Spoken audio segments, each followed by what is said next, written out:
उनको मालूम है कि उनको सत्ता में बने रहना है, चाहे ऐसे बने चाहे वैसे बने। और नीतीश कुमार खाटी हिंदी बेल्ट का एक ऐसा चेहरा था जिसको पूरी तरीके से ये इंडी गठबंधन घुमा सकता था। नरेंद्र मोदी के खिलाफ गए और फिर उसके बाद नरेंद्र मोदी के साथ आए। उनमें नफरत अगर करता है तो आज की तारीख में वो नीतीश कुमार से करता है। एक भी सीट को लेकर कंप्रोमाइज नहीं कर सकते हैं। इस समय जनता दल टूटा तो लालू ने आरजेडी बनाई, इन्होंने समता पार्टी।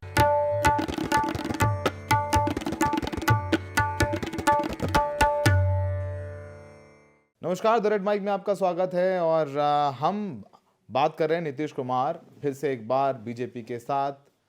और हमारे साथ राजकिशोर जी हैं। राजकिशोर जब पिछली बार बात किया था तो दैनिक भास्कर में थे और अब वो बुलंद भारत टीवी लेकर के आप सबके बीच हैं, तो उनका भी चैनल सब्सक्राइब करें, देखें। और हम लोग बात करेंगे इनसाइड स्टोरी क्या है, कैसे नीतीश कुमार वापस से बीजेपी के साथ आ गए। हम लोग चर्चा कर रहे थे, तो तमाम बयानबाजी और जो हमारे सूत्र हैं उनसे बात कर रहे थे। नीतीश कुमार ने अपने लोगों से कहा है कि रोहिणी आचार्य ने वो ट्वीट कर दिया, राहुल गांधी यात्रा पर निकल गए, पूर्णिया यात्रा लेकर के आ रहे, पूर्णिया जेडीयू की सीट है, हमसे कंसल्ट नहीं किया। मतलब हमारे कानपुर में कहावत नहीं है, भले मारे हो हम तो रुआसी ही रहान। अंदर की कहानी क्या है?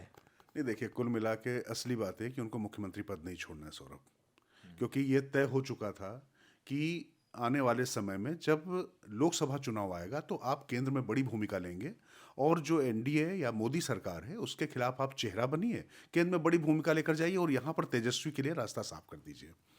नीतीश कुमार के लिए वो विन विन सिचुएशन इस लिहाज से थी क्योंकि उनको लग रहा था कि अब बिहार में सब कुछ हो चुका है, केंद्र में वो जाएंगे, बड़ी भूमिका पकड़ लेंगे।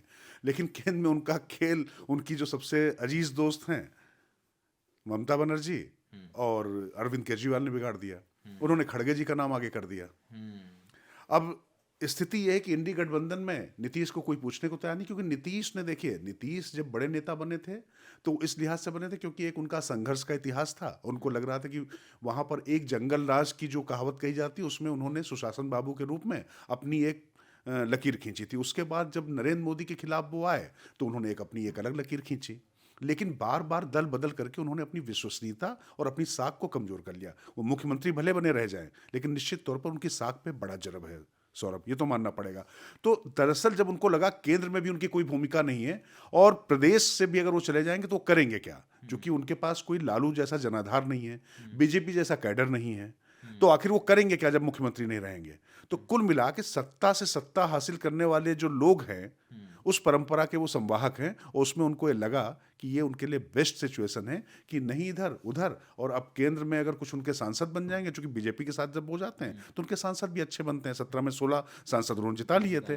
और बीजेपी हर बार बिहार में किसी भी तरीके से समीकरणों को साधने के लिए उनको जरूरत पड़ती नीतीश की, और नीतीश ऐसी जरूरत पड़ गए हैं कि वो चाहे आरजेडी हो चाहे बीजेपी हो, दोनों के लिए वो एक ऐसी अपरिहार्य और अनिवार्य कड़ी हो गए कि उनके बगैर कोई सरकार नहीं बना पा रहा है। विधानसभा में नंबर 3, मतलब बिहार राज्य में नंबर 3 की पार्टी और नीतीश कुमार मुख्यमंत्री बन जाते हैं। कभी नंबर 1 की पार्टी आरजेडी के साथ, कभी नंबर 2 की पार्टी बीजेपी के साथ। बीजेपी के सामने उन्होंने क्या शर्त रखी कि विधानसभा चुनाव लोकसभा के साथ करा लिया जाए, मुख्यमंत्री वही बने रहेंगे। और बीजेपी की जो प्रदेश की कार्यकारिणी थी वो काफी इसका विरोध कर रही थी। तो बीजेपी के नीतीश कुमार के साथ जाने के लिए क्या सोचा कि मतलब उनको लोकसभा में फायदा हो जाएगा, या नीतीश कुमार, मुझे नहीं लगता कि बीजेपी के कार्यकर्ता या बीजेपी का काडर बिहार का है वो इस बात को दिल से स्वीकार करने के लिए तैयार है कि नीतीश कुमार के साथ फिर वो जा रहे हैं।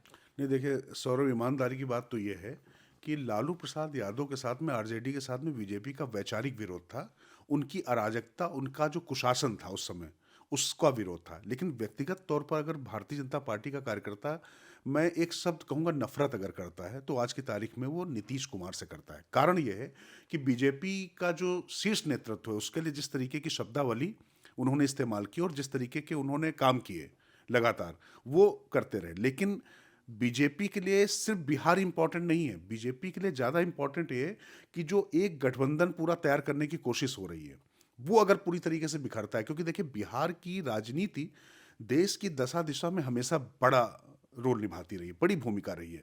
अब नीतीश कुमार के वहाँ से हटने के बाद में, ममता बनर्जी के अकेले ऐलान करने के बाद में, भगवंत मान के अकेले चुनाव लड़ने के ऐलान करने के बाद में जो इंडी गठबंधन है वो तो पूरी तरीके से बिखरा नजर आ रहा है।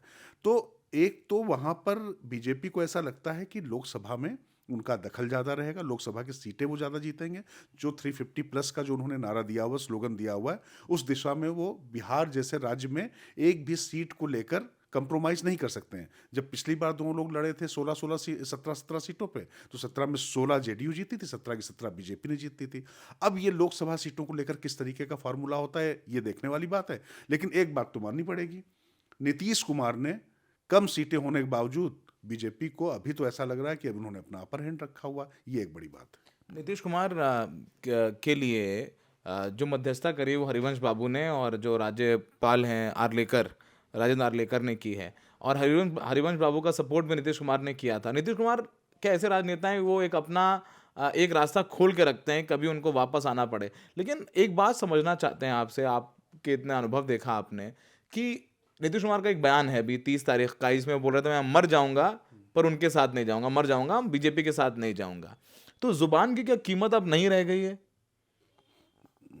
मुझे लगता है कि इस पर तो हमें सौरभ बात भी नहीं करनी चाहिए, और ख़ासतौर से जिनके बारे में बात कर रहे हैं उनकी भी बात नहीं करनी चाहिए। क्योंकि देखिए, नीतीश कुमार का जो रिकॉर्ड रहा है, मैं उनका शासन कैसा था, लालू का शासन कैसा था, बीजेपी के पास कोई है नहीं, इन चीज़ों पे मैं नहीं जाना चाहता। लेकिन एक बात तो आप देखिए कि वो पहले उन्होंने समाजवादी पृष्ठभूमि से वो आए। जिस समय जनता दल टूटा तो लालू ने आरजेडी बनाई, इन्होंने समता पार्टी मिलके बनाई, शरद यादव और जॉर्ज फर्नांडिस, आपको याद होगा, सब बनी थी। उसके बाद उनके जो गुरु थे जॉर्ज फर्नांडिस को भी उन्होंने धोखा देने में कोई देरी नहीं की। अटल बिहारी वाजपेयी ने उनको घोषित किया था, सब कुछ किया था, लेकिन स्थिति ये थी कि मतलब मैं सीटों को लेकर बताऊं, अरुण जेटली वहाँ के प्रभारी होते थे, तो पहले उन्होंने कहा कि अभी ऐसा कर दीजिए, लेकिन बात के लिए कोई डील हुई थी, अब उसका मैं ज़्यादा खुलासा नहीं कर सकता। लेकिन उसके बाद उस पर भी वो मुकर गए। लेकिन बीजेपी को इसलिए ये स्वीकार करना पड़ा कि किसी भी तरीके से कांग्रेस के खिलाफ उनको न्यूक्लियस बने रहना था, और क्षेत्रीय दलों को साथ में लेकर वो चल रहे थे। उन्होंने किया। उसके बाद वो किस तरीके से नरेंद्र मोदी के खिलाफ आए, फिर उसके बाद नरेंद्र मोदी के साथ गए, 13 में, है ना, नरेंद्र मोदी के खिलाफ गए, और फिर उसके बाद नरेंद्र मोदी के साथ आए, फिर खिलाफ गए, 2015 में भी खिलाफ चले गए। तो ये लगातार वो करते चले आ रहे हैं। तो ले देकर देखिए, एक चीज है कि नीतीश के लिए सबसे ज्यादा महत्वपूर्ण एक चीज तो तय हो चुकी, उनको मालूम है कि उनको सत्ता में बने रहना है, चाहे ऐसे बने चाहे वैसे बने, और उनको यह भी पता है कि इस परिस्थिति में उनके अलावा कोई विकल्प भी नहीं बनता है दोनों दलों के पास, तो उसका वो फायदा उठा रहे हैं। इधर से जब वो उनका दिक्कत होती तो उधर बार्गेन कर लेते हैं, इधर से होता तो उधर कर लेते हैं। लेकिन मुझे ऐसा लगता है कि ये उनकी आखिरी बाजी है, जो उनकी आखिरी बाजी है। ये बताइए कि अब जो इंडिया गठबंधन है, जिसमें जिसके सूत्रधार नीतीश कुमार थे, और नीतीश कुमार ने आगे बढ़ बढ़ के संविधान बचाना है, पिछड़ों को अधिकार दिलाना है, तमाम एजेंडे को लेकर के साथ आए थे। अब उस इंडिया गठबंधन में एक बड़ी चुनौती आ गई है, क्योंकि बिहार एक ऐसा राज्य था जहां पर इंडिया गठबंधन सबसे मजबूत नजर आ रहा था, क्योंकि वहां पर वो जो पिछड़े दलित राजनीति है वो प्रोमिनेंट और डोमिनेंट रहती है। अब वहां पर भी उसको भी एक झटका लग गया है। तो क्या लग रहा है कि नीतीश कुमार के जाने के बाद कैसा लग रहा है कि क्या वॉकओवर हो गया है प्रधानमंत्री मोदी के लिए? देखिए, बिहार की अगर मैं बात करूं तो बिहार एक ऐसा राज्य था जहां पर निश्चित तौर पर एनडीए के सामने बड़ी चुनौती थी। क्योंकि अगर वोटों के समीकरण और वोटों का अगर हम इक्वेशन देखें तो निश्चित तौर पे आरजेडी, नीतीश, लेफ्ट, कांग्रेस को जो मिलकर तैयार होता था, वो इसमें कोई संशय नहीं होना चाहिए था, एनडीए पर वो 20 ही बैठते, 19 नहीं होने वाले थे। लेकिन यहाँ पर दिक्कत नीतीश के सामने दूसरी थी। नीतीश के लिए अपने अस्तित्व का सवाल था, क्योंकि अगर बहुत ज़्यादा मजबूत स्थिति में आरजेडी आ जाती केंद्रीय उस पर, और केंद्रीय फलक पर भी अगर वो कोई रोल निभाने की स्थिति में कांग्रेस और आरजेडी होते, तो नीतीश से सब धोखा खाए बैठे हुए थे। तो सबसे पहले वो नीतीश पर ही उसका असर होता। तो नीतीश को ये लगा कि इन लोग का मजबूत ना होने देना ही ठीक है, और केंद्र में अपनी अगर कोई भूमिका रहेगी तो वो भी ठीक है। तो वो इसलिए उन्होंने बहुत सोची समझी रणनीति के तहत अपना ये पूरा काम चला है। और एक बात और समझ लीजिए, नीतीश, चूंकि लालू लगातार सिस्टम में रहे, लालू काम करते रहे, और लालू प्रसाद यादव के साथ साथ में वो चीज़ लीगेसी में मिली है तेजस्वी को। नीतीश के साथ में यह है कि अब मुझसे बड़ा यहाँ पर कोई नहीं होना चाहिए। ये कहीं अहमन्यता उनके अंदर घर कर गई है।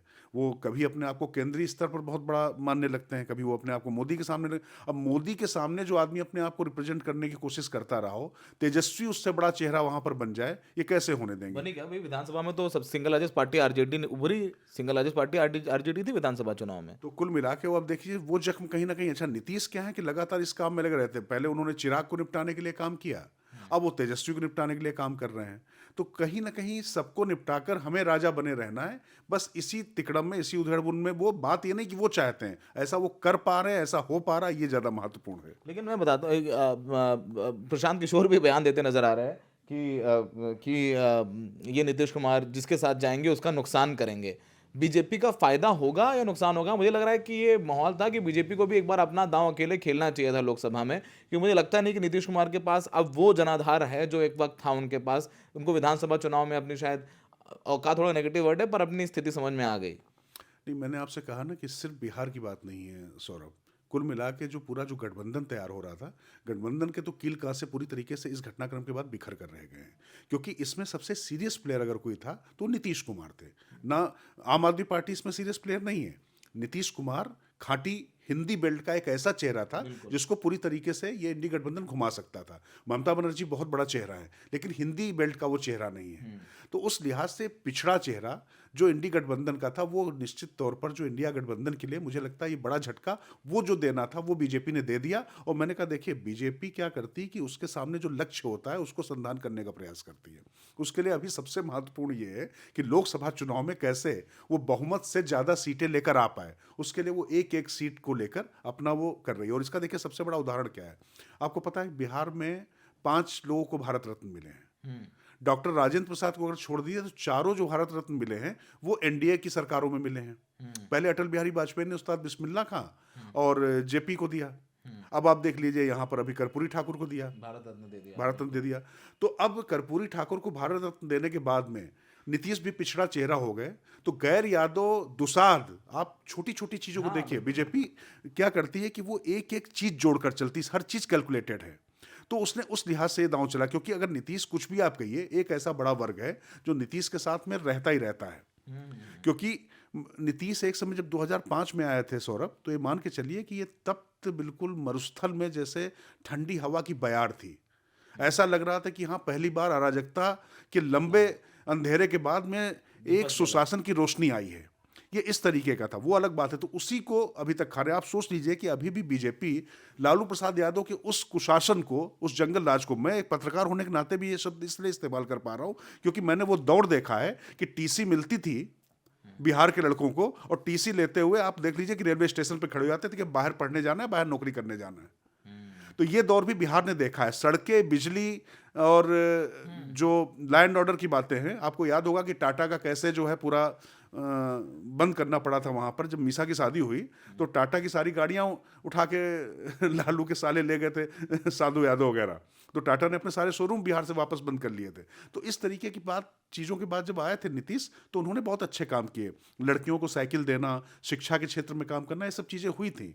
तो अब वो चीज़ें थी तो उसके साथ में था, लेकिन होता ना कि ठीक है। तो बुलंद भारत टीवी सब्सक्राइब करें, रेड माइक भी देखते रहें। हमने कोशिश की, चर्चा करी कि बात करते रहें। तो हम लोगों ने कोशिश की अपने दर्शकों को समझाएं कि कैसे एक वक्त सुशासन बाबू कहे जाने वाले नीतीश कुमार अब पलटू राम बन गए हैं, और पलटू राम हो सकता है जल्द रविवार को शपथ ले लें, हो सकता है 28 को ही लग रहा है कि हो जाएगी चीज़ें। 28 को। क्योंकि देखिए लालू हैं बहुत शातिर खिलाड़ी।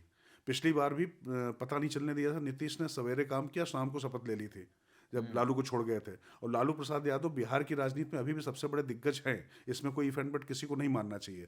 तो ऐसा कोई मौका नहीं देना चाहते, इसलिए माना जा रहा है कि ये जल्द से जल्द करेंगे, कहीं इनके यहाँ सेंध न लग जाए। क्योंकि अपने लोगों के बीच भी क्रेडेंशियल्स बहुत कम है, और बीजेपी के लोग भी बहुत ज़्यादा खुश तो नहीं। वो एक अलग बात है कि बीजेपी के लोग तो जो यहाँ से कहा जाएगा वो मानेंगे, डिसिप्लिन है। तो कल अमित शाह मीटिंग कर रहे हैं 4 बजे, और हो सकता है कल शाम को ऐलान हो जाए और परसों शपथ नीतीश कुमार ले लें। सहयोगी शायन के साथ Saurabh Shukla, the red mic.